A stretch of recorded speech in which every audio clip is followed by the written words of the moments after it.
So hey guys, welcome back to our video.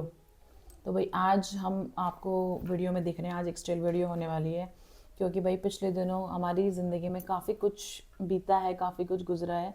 बहुत ही unexpected चीज़ें हुई हैं लाइफ में, है ना। जिसका मैं मतलब कभी मैं सोचती नहीं थी कि ऐसी ज़िंदगी में चीज़ें होंगी। लेकिन किसी ने कहा है ना कि ज़िंदगी तो लाइफ तो ऐसी होती है जिसमें कभी कभी कुछ ना कुछ होता रहता है, प्री प्लानिंग्स नहीं होती। तो अभी 4-5 डेज़ पहले, 5 डेज़ पहले एक्चुअली आपने स्टोरी देखी होगी इंस्टाग्राम पे। बहुत सारे लोगों को पता होगा कि डुगू हॉस्पिटलाइज थे, ठीक है।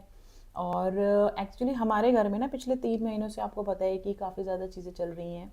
वैसे तो जब से हम मुंबई से यहाँ आए तब से बहुत सारी चीज़ें चल रही हैं। मतलब एक एक रिलैक्सेशन शायद लाइफ से चला गया क्योंकि वहाँ पे हम दोनों सिंगल रहते थे और यहाँ पे बहुत सारी चीज़ें हैं, है ना। तो हम उस पर बात नहीं करें क्योंकि यहाँ आने के बाद बहुत सारी चीज़ें हुई हैं ज़िंदगी में, बहुत सारे उतार चढ़ाव, बहुत सारे दुख सुख, बहुत सारे ट्रॉमाज भी आए हैं, है ना। तो हर दिन एक नई शुरुआत करना, हर दिन एक नई शुरुआत करना, पिछले 1.5 साल से यही सब चल रहा है हमारी लाइफ में कि हम एक नई शुरुआत करते हैं हर रोज़ सुबह उठने के बाद कि ठीक है आज बेहतर करेंगे, आज बेहतर होगा। तो अभी पिछले 3 महीनों से जब से इनके फादर का कैंसर डिटेक्ट हुआ था उसके बाद से और भी ज़्यादा चीज़ें हेक्टिक हो गई क्योंकि सारा कुछ ये देख रहे थे, लाना ले जाना, सुबह शाम दवाइयाँ, हॉस्पिटल्स, बहुत कुछ। तो अकेले वो सारी चीज़ें इतना प्रेशराइज करती हैं ना माइंड को। और मैं इनको ना इतना ज़्यादा मतलब मुझे पता था क्योंकि इनकी नेचर वो रिजर्व्ड है, बहुत ज़्यादा रिजर्व्ड। कुछ शेयर नहीं करना, कुछ बोलना नहीं, कुछ चीज़ें को भी कुछ नहीं बोलना कि भाई लाइक उनकी भी बहुत सारी चीज़ें हैं जिसकी टेंशन ये लेके बैठते हैं कि फाइनेंशियल भी बहुत कुछ होता है जो है उनके पास, तो उसकी भी टेंशन कि कैसे होगा। एंड फैमिली भी डिस्कशन करती है कि भाई कैसे होगा आगे, है ना। होते है कि भाई चलो पायल है तो डिस्कशन कर लेते हैं, बट कहीं ना कहीं वो चीज़ जिससे आप डिस्कस कर रहे हो उसको तो माइंड में रह जाती है ना। मैंने आपको बताया ना, पायल का ऐसा है कि वो ना अपने दिल में रखती है चीज़ें, उसको ये मतलब शेयर करने पे नहीं आ रही। जैसे मेरे ऐसा इंसान है ना, बोल के निकाल देगा कैमरा पे, या फिर इनको भी मैं बोल के निकाल देती हूँ, या फिर किसी भी तरह की भाई ऐसा था, तो मन में नहीं रहती वो चीज़ें। तो कहीं ना कहीं वो स्ट्रेस एक आता तो है बट निकाल लेती हूँ मैं अपने वे में। बट मैं इनको हमेशा ये बोलती हूँ कि प्लीज़ कुछ भी आए, कुछ भी हो, आप बोल दो, बोल के निकाल दो। उस पर मैं जज भी नहीं करूँगी, सिर्फ बोल के निकाल दो। मेरा यही रहा है हमेशा से, आज से नहीं, पिछले 8 सालों से मैं इनको यही कहती आई हूँ कि दिल में मत रखो। क्योंकि जो इंसान दिल में रख लेता है ना भाई, उसके लिए वो उसके लिए ना ऐसे नासूर वर्ड जो होता है ना, ऐसा होता है वो स्लो पॉइजन जैसा, कि वो दिमाग की तरह आपको अंदर अंदर अंदर ख़त्म करता रहता है। तो पता नहीं ऐसे मेरे को बहुत दिन से ऐसा हो रहा था कि पता नहीं मतलब कुछ चीज़ें मैं इनको, आपको याद है मैं आपको बोल भी रही थी, आप मेरे को जब बोल रही थी मेरे को ऐसे सपने आ रहे हैं, ऐसा वो हो रहा है, और बहुत सारी चीज़ें मुझे बोलते थे। तो मैं इनको कहती थी कि यार मेरे को वैसे ही कुछ अच्छा नहीं लग रहा डुगू, आप कुछ मत बोलो प्लीज़, ऐसा वैसा कुछ मत बोलो। क्योंकि एक इंट्यूशन से आते रहते हैं बहुत सारी चीज़ों के। तो मैं इनको ये बोलती थी कि कुछ भी गलत मत बोलो। और लास्ट कुछ दिनों से बहुत ज़्यादा स्ट्रेस हो गया था हमारे बीच में क्योंकि घर पे कोई भी नहीं था। फिर इनको अपने पापा को भी देखना है, काम भी देखना है, काम का भी इतना प्रेशर रहता है क्योंकि देखो रहता ही है, वीडियोस भी देनी है और एड शूट्स भी देने हैं, बहुत कुछ रहता है जो अकेला ना माइंड में स्ट्रेस डालता रहता है। तो जिस दिन की ये बात है, जिस दिन मतलब इनको हॉस्पिटल में ले जाना पड़ा, उससे एक दिन पहले भी हमारे बीच में काफ़ी कुछ डिस्कशंस हुआ, काफ़ी चीज़ें मैं इनको समझा रही थी, काफ़ी कुछ ये मुझे समझा रहे थे। हो सकता है ये अपनी जगह सही हो, मैं अपनी जगह सही थी, मे बी दोनों ही अपनी जगह सही थे। बट मेरे लिए तो फर्स्ट प्रायोरिटी यही रहेंगे, इसमें मुझे कोई सही कहे गलत कहे कुछ भी कहे, मेरे लिए फर्स्ट प्रायोरिटी वही इंसान रहेगा ना जिसके लिए मैं हूँ, मैं जिसके लिए ज़िंदा हूँ। मैं नहीं चाहती कभी इसके ऊपर आँच भी आए, उसके पीछे चाहे वजह मैं हूँ, चाहे उसके पीछे वजह कोई भी हो, वो मेरे से बर्दाश्त नहीं हो पाएगा। क्योंकि मेरे लिए ये मतलब आप ये सोचो कि ये है तो मैं हूँ, और ये कहने में नहीं है। जिस दिन इनकी तबीयत ख़राब हुई है, मैं सुबह उठी, मैं लेट उठी क्योंकि हम लेट सोए थे। उठी मैं आई बाहर, ये सोफे पे म्यूज़िक सुन रहे थे, राग सुन रहे थे। उस दिन फर्स्ट टाइम मैंने देखा कि एक अलग सा म्यूज़िक सुन रहे हैं, तो ये राग सुन रहे थे। मैं वॉशरूम से आई, सोफे पे थे। मैंने बोला क्या हुआ, कहते कुछ नहीं। मैंने बोला नाश्ता करना है, तो मेडिसिन ले लिया आपने, कि मेडिसिन आपने ले ली थी शायद। फिर ना ये मैंने कहा ब्रश किया आपने, नहीं। मैंने बोला ब्रश कर लो और नाश्ता करते हैं। तो उन्होंने बोला कि मुझे ना सोना है थोड़ी देर ना। मैंने कहा क्या हुआ, कहते नींद आ रही है। मैंने कहा ठीक है आप सो जाओ थोड़ी देर, 1-2 घंटा, इतना इतना मैं बनाती हूँ ब्रेकफास्ट। तो ये अंदर गए, अंदर जाके ये लेटे, और आपको बाहर इनको ना मतलब एक बहुत ही ज़्यादा सीवियर चेस्ट पेन हुआ, और मुझे नहीं पता कि मुझे बाहर से अंदर जाने में एकदम से हुआ या पहले से फील हो रहा था? पहले से फील हो रहा था या ओवर थिंकिंग कर रहे थे? ओवर थिंकिंग कर रहे थे, ठीक है। अब ओवर थिंकिंग करने की ज़रूरत नहीं है बताने के लिए। ये शायद ओवर थिंक कर रहे होंगे चीज़ों के बारे में, तो उस ओवर थिंक के चक्कर में मतलब जो होता है ना कि चारों तरफ की चीज़ें आती हैं आपके माइंड में, ये भी हो रहा है, ये भी हो रहा है, ये भी हो रहा है, ये कैसे होगा, वो कैसे होगा, वही सब कुछ चल रहा था। और अंदर से ना मेरे को इनका मैसेज आया, मैंने इनको नाश्ते के लिए मैसेज किया था शायद, मैंने कहा पूछती हूँ, फिर इनका मैंने कहा हाँ, मैंने इनको बोला नाश्ता कर लो फिर सो जाना, ऐसा करके इन्होंने बोला मुझे मैसेज के रिप्लाई में कि मुझे ना पेन हो रहा है। तब मैं गई, मैंने कहा कहाँ हो रहा है पेन, कि चेस्ट पेन हो रहा है। तो ये ऐसे चेस्ट पकड़ के ना, इनका जैसे रहता है कभी कभी एसिडिटी में हो जाता था इनका, तो चेस्ट पकड़ के बहुत ही वियर्ड बिहेव कर रहे थे कि बहुत ज़्यादा अनबियरेबल हो रहा है। तो मैंने सोचा कि अंदर सफोकेटेड होगा रूम में, तो मैंने कहा आप सोफे पे आके बैठो बाहर, दरवाज़ा खोलती हूँ, थोड़ी सी फ्रेश एयर लो। तो मैं बाहर लेकर आई, सोफे पे बिठाया, मैंने पानी दिया फिर इनको, फिर मैंने इनको पहले हींग वाला पानी दिया, फिर मैं मतलब इनको बोला थोड़ा वॉक करो, थोड़ा अच्छा लगे, मैंने बोला डीप ब्रेथ लो, क्योंकि मेरा ये था कि भाई इनको एसिडिटी की प्रॉब्लम ना हो रही हो। मैंने कहा वो ठीक हो जाएगी, ठीक है। ओवर थिंकिंग कर रहे हैं वो तो मुझे पता था, क्योंकि वो उस दिन की बात नहीं थी, वो बहुत टाइम से चल रहा था। ओवर थिंकिंग, स्ट्रेस्ड, आपने व्लॉग्स भी देखे होंगे हमारे, ठीक है। तो वो स्ट्रेसफुल चीज़ें तो चल ही रही है, उसमें तो कुछ ख़त्म नहीं हुआ। उसके बाद ना जब ये चीज़ें ऑलमोस्ट आप ये लगा लो बाहर आए हुए भी 10-15 मिनट हो गए इस चीज़ को, और ये बिल्कुल भी ठीक नहीं, और ज़्यादा रोने लग गया। और फिर उन्होंने मुझे सामने से जो ये बोला ना कि मुझे हॉस्पिटल ले चल, मैं लिटरली ना मेरे हाथ पैर कांपने लग गए थे। मैं ऐसी हो गई थी कि नहीं भाई, ये बंदा कैसे ये बात बोल सकता है, क्योंकि मैं इनको बोलती थी हमेशा कि डिगू मैं ले चलूँ आपको, हॉस्पिटल ले चलूँ, डॉक्टर के पास जाना है। तो इन्होंने हमेशा बोला नहीं नहीं नहीं नहीं, मैं ठीक हूँ, मैं अभी ठीक हो जाऊँगी। बट उस दिन उन्होंने बोला मुझे रो के कि मुझे हॉस्पिटल ले चल, मुझे हॉस्पिटल ले चल। मैंने फ़ोन उठाया, मैंने आदित्य को फ़ोन किया रोते रोते, मैंने कहा भाई जल्दी आ, मैंने कहा दीदी की तबीयत ख़राब है। वो आया वहाँ से, इतने में तो ये बिल्कुल ऐसे हो गए जैसे बंदे में बिल्कुल जान ही ना हो, बस रोए जा रहे हैं चेस्ट पकड़ के बुरी तरीके से। और उस टाइम पे ना ब्रीदिंग इनके सांस ऐसे ले रहे थे झटके से। तो मैंने बोला यार, मैंने देखा कैब आ रही है 12 मिनट में, मैंने कहा आदित्य स्कूटी पे लेके जा, तो दीदी को मैं आ रही हूँ पीछे से, मैंने ये बोला उसे कि तू फटाफट स्कूटी पे लेके दीदी को ना टीएमसी ले जा। तो ये नहीं, मैं स्कूटी पे नहीं जाऊँगी, स्कूटी पे नहीं जाऊँगी, तू चल। आप मान सकते हो ये सिचुएशंस जो होती हैं ना, इतना आपको बेबस सा फील करा देती हैं। फिर मैंने बाहर भी पूछा कि कोई है, मतलब भैया रहते हैं अपने, वो हैं क्या, वो भी नहीं थे। फिर एक आंटी को कॉल किया, उन्होंने भी कॉल उस टाइम पे पिक नहीं किया। तो बड़ी अजीब सी सिचुएशन हो गई कि क्या करना है, क्योंकि मुझे स्कूटी भी नहीं चलानी आती, मुझे गाड़ी भी नहीं चलानी आती, आदित्य को लाइसेंस नहीं बना हुआ, उसको कार ड्राइव करनी नहीं आती है अभी। तो मैं इतना ज़्यादा वो हो गई ना उस सिचुएशन में, क्योंकि इतना टाइम नहीं होता कि आप 10 जगह कॉल करके पूछो कि भैया आप हो क्या यहाँ पे, आप प्लीज़ चलोगे क्या।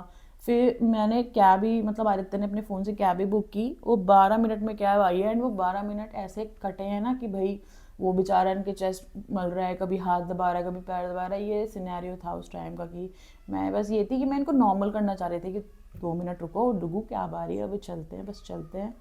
और जब कैब आई ना, ऐसा होता है ना जब आपको कोई बहुत इमरजेंसी होती है तो हर चीज़ डिले डिले डिले होती रहती है। उस दिन यहाँ पे पूरी वो बाहर का पूरा खोदा हुआ था, वो कैब भी इतनी देर में अंदर आई। उसके बाद हम जब घर से यहाँ से निकल गए किसी तरह, आदित्य को मैंने घर ही छोड़ दिया, इन्होंने बोला उसको घर ही रहने दे, और मैं इनको लेके गई, मैं ही लेके गई थी सिर्फ। तो रास्ते में बहुत ज़्यादा ट्रैफिक था उस दिन, बहुत ही ज़्यादा ट्रैफिक। और ये रोए जाए, रोते रोते फिर मेरी गोद में गिर गए कि अनबियरेबल हो रहा है, पेन बहुत ज़्यादा हो रहा है। और सांस ना सच में ऐसे ले रहे थे ये उस टाइम पे कि वो कैब वाला भी ना, मतलब आप सोचो वो भैया ने इतना शीशे में से इतना देख रहा था बार बार, क्योंकि मैं भी रोए जा रही हूँ उनके साथ साथ, मैं समझा रही हूँ कि नहीं डुगू अभी 2 मिनट में पहुँच जाएंगे, मतलब हो जाता है ना ऐसे वाला। तो वैसा मतलब हो गया था उस टाइम पे ना कि भाई मैंने कहा नहीं ठीक है सब ठीक है, कुछ दिक्कत नहीं है डुगू, अभी पहुँच जाते हैं, अभी पहुँच जाते हैं। फिर जब मैं पहुंची वहाँ पे, तो मैंने आदित्य को फ़ोन किया कि भाई तू ऑनलाइन पे कर दे वहाँ से, मेरे को लगा टाइम वेस्ट ना करूँ मैं, फटाफट से वहीं से पे करे इनको, मैं फटाफट बस एडमिट कराना है इनको ले जाके। फिर वहाँ से उससे पे नहीं हुआ, मैंने कहा भैया दो मुझे स्कैनर, मैं पे करूँ, पे नहीं हुआ। वो कहता है आप इतने परेशान मत हो, आप आराम से पे कर देना, आप इनको ले जाओ पहले। मैं लेके गई, मैंने इनको जब सारी फॉर्मेलिटी करके इमरजेंसी में किया, फिर वहाँ पे इनको जब एडमिट करने लग गए सब आके, पता है आपको, फिर सारा नर्स और ये डॉक्टर सब इकट्ठे हो जाते हैं। ऊपर से चेस्ट पेन का केस था तो ज़्यादा वो हो गया कि भाई चेस्ट पेन है, 33 ईयर्स की लड़की है, तो बहुत ज़्यादा वो हो जाता है। फिर इनके जेनेटिक्स में सारा मतलब इनके फादर की जो हिस्ट्री है और उनका केस भी वहीं चल रहा है, तो और ज़्यादा वो लोग वो हो गए इस चीज़ को लेके ना कि भाई मतलब कनेक्टेड तो नहीं है कुछ ऐसा करके। फिर इनको कैनुला वगैरह लगाया। मैं खुद ही बेहोश हो गई वहाँ पे। जब इनको कैनुला लगा रहे थे मैं खुद ही बेहोश हो गई। फिर ले गए मेरे को बाहर। फिर मैं आई थोड़ी देर बाद अंदर।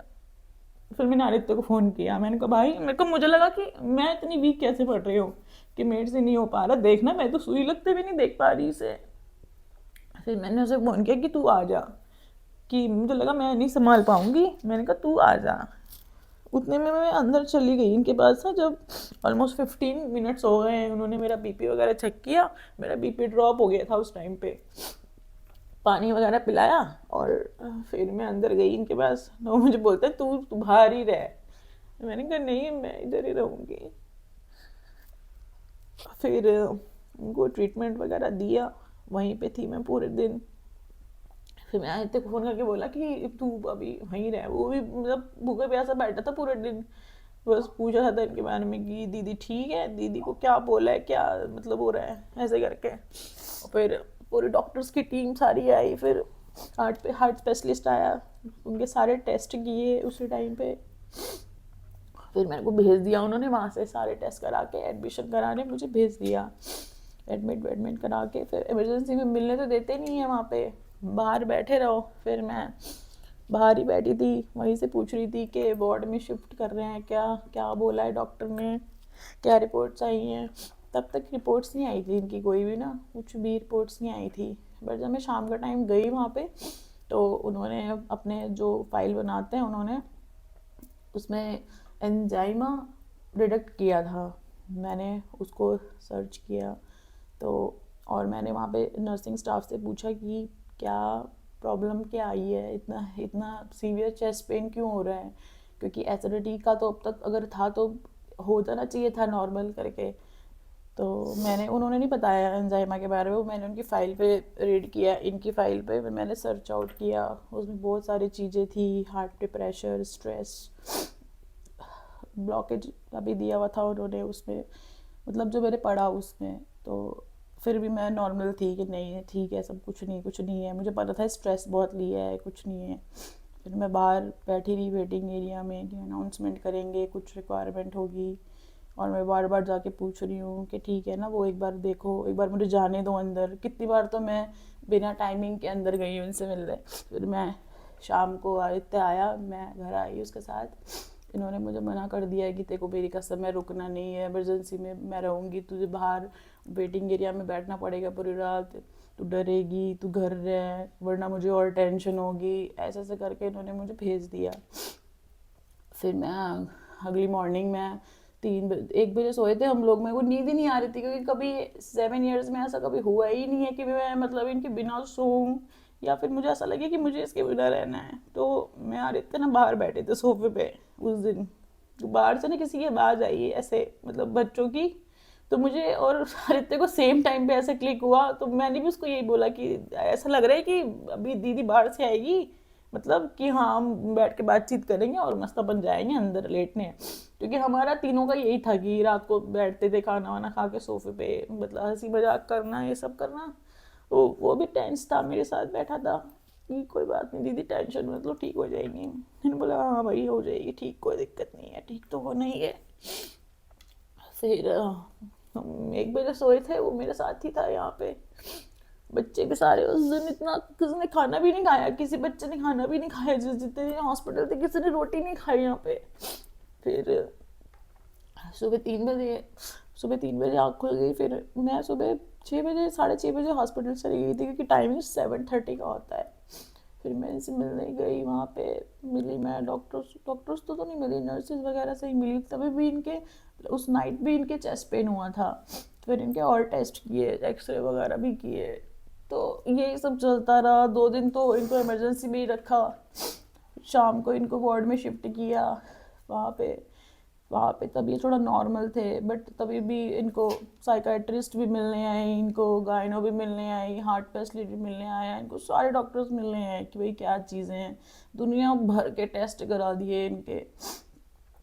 उन्होंने लास्ट में एंजाइमा डिटेक्ट किया और ऐसा हुआ कि फिर 2 दिन इनके जर्नल वार्ड में निकले हैं, ठीक है, जिसमें इनका अल्ट्रासाउंड हुआ और 1-2 और एडवांस ब्लड टेस्ट हुए, बट ये कि उसमें कोई बहुत ज़्यादा सीवियर चीज़ें नहीं आई। तो मेनली इनके साइकेट्रिस्ट भी मुझे मिलने आई थी, उन्होंने स्पेशली बोला कि मुझे आपकी वाइफ के साथ बैठ के काउंसलिंग करनी है। तो फोर्थ डे आई थी वो, जब हम जनरल वार्ड में थे। 3rd डे पे आई थी, पहले मेरे पास आई तब थी, मैं फिर चली नहीं गई थी। थी, इसको फ़ोन आ गया था। हाँ, तो 4th डे पे आई थी वो। फिर उन्होंने पूछा सारा सिनेरियो, उससे पहले इन्होंने शेयर की होंगी चीज़ें, कुछ पर्सनल चीज़ें जो भी थी। फिर उन्होंने मुझे पूछा पहले कहाँ थे मुंबई में, फिर कैसा था, मैंने कहा अच्छा था, फिर यहाँ आने की क्या ज़रूरत पड़ गई, उन्होंने चीज़ें बताई कि भाई ऐसे ऐसे है। तो उन्होंने मुझे बोला ये कि पॉसिबल हो तो फिर आप वापस चले जाओ। मैंने बोला पॉसिबिलिटीज़ नहीं है। तो उन्होंने बोला फिर इसको स्ट्रेस से दूर रखो, ये बहुत स्ट्रेस में है, ये सारा कुछ स्ट्रेस लेके हुआ है और उनके हार्ट पे प्रेशर आया है। मैंने कहा मुझे पता है, मैं हमेशा समझाती हूँ कि कुछ भी दिल में मत रखो, ठीक है। तो ये सारा सिनेरियो, ये सारा 4-5 डेज़ की चीज़ें, मतलब हमारी लाइफ से ऐसी होके गई है ना कि वो होता है ना कि जो आप ज़िंदगी में जिन चीज़ों से बहुत ज़्यादा डरते हो, वो वाले डर से सामना हुआ है मेरा इन दिनों में, जब मैंने उसको देखा है इतना पेन में। और मतलब जैसे चीज़ें मैंने मुंबई में भी नहीं देखी, मुंबई में भी मैं अकेली थी, पर स्टिल मैं इतनी स्ट्रांग बन के खड़ी थी कि मैं खड़ी हूँ ना, कोई दिक्कत नहीं है। ऑपरेट हुआ इनका इतना बड़ा, बट मैं फिर भी उस टाइम पे ना ऐसी नहीं थी। जैसे इस बार में मैं, मतलब ऐसा हो गया था मेरे को कि नहीं, मतलब घर छोड़ना पड़ जाए, भाई परिवार छोड़ना पड़ जाए, मेरे को इसी कुछ नहीं होना चाहिए बस, मतलब मुझे कुछ नहीं चाहिए, मुझे कोई रिश्ता भी नहीं चाहिए, मुझे कुछ भी नहीं चाहिए किसी से, पर इसको कुछ नहीं होना चाहिए, सब एक तरफ हो जाओ, मेरे को चाहिए ही नहीं कि मुझे कोई हक दे, रिश्ता दे, भाड़ में जाए यार। किसी भी चीज़ों के पीछे मैंने कितना कुछ खो दिया और मैं आगे नहीं खोना चाहती किसी भी चीज़ के लिए, इसको नहीं हो सकती मैं, मेरे से और कुछ नहीं हो पाएगा। इसलिए मैंने सारी चीज़ें ना अपनी छोड़ दी। मेरे को बस इतना है कि मेरे को बस अपने पति के साथ रहना है, खुश रहना है और मुझे उसे खुश रखना है बस। और मैं ये भी नहीं चाहती कि इसको कोई किसी भी तरीके की टेंशन दे कि ये कैसा होगा, ये चीज़ें कैसे चलेंगी, आगे की EMI कैसी चलेंगी, आगे की फाइनेंशियल चीज़ें कैसे चलेंगी, आगे इनका ट्रीटमेंट कैसे चलेगा। नहीं, मैं नहीं चाहती इसे कोई किसी तरीके का स्ट्रेस दे। मेरे लिए फर्स्ट प्रायोरिटी ये है, और इसे किसी के भी इंसान की वजह से कुछ हो, मेरे से नहीं हो पाएगा बर्दाश्त। तो बस मेरी इतनी ही है कि इससे टेंशनों को दूर रखें, मैं अपनी चीज़ें खुद संभालूंगी, मैं अपने पति को खुद संभालूंगी और बाकी चीज़ें जो भी हैं जिनकी हैं वो खुद संभालें। इसको रिहाई दें भाई, मैं इसको हॉर्स पीसने नहीं दे सकती, नहीं हो पाएगा। मैं बुरे बन के खुश हूँ, बट जैसा रखना है रखो, प्यार से रखो उसको, प्यार करना है तो रखो, नहीं करना तो उसको छोड़ दो उसको बस, और कुछ नहीं है, ठीक है। मेरे को पता है मेरी वीडियोस सब देखते हैं और जिनको देखनी चाहिए वो भी देखते हैं। मैं नहीं चाहती इसको इतना सा भी कोई कुछ स्ट्रेस दे और ये सोचे, नहीं अब नहीं हो पाएगा मेरे से बियर। अब मैं बदल चुकी हूँ, मेरा सॉफ्ट कॉर्नर मर चुका है, मैं इसको नहीं खो सकती किसी कीमत पे।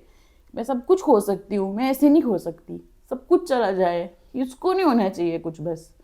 तो एट दी एंड ये 5 डेज़ ने मुझे बहुत कुछ सिखाया है। इन 5 दिनों में मैंने बहुत कुछ सीखा है, मैंने 5 दिनों में खुद को बहुत प्रैक्टिकल किया है।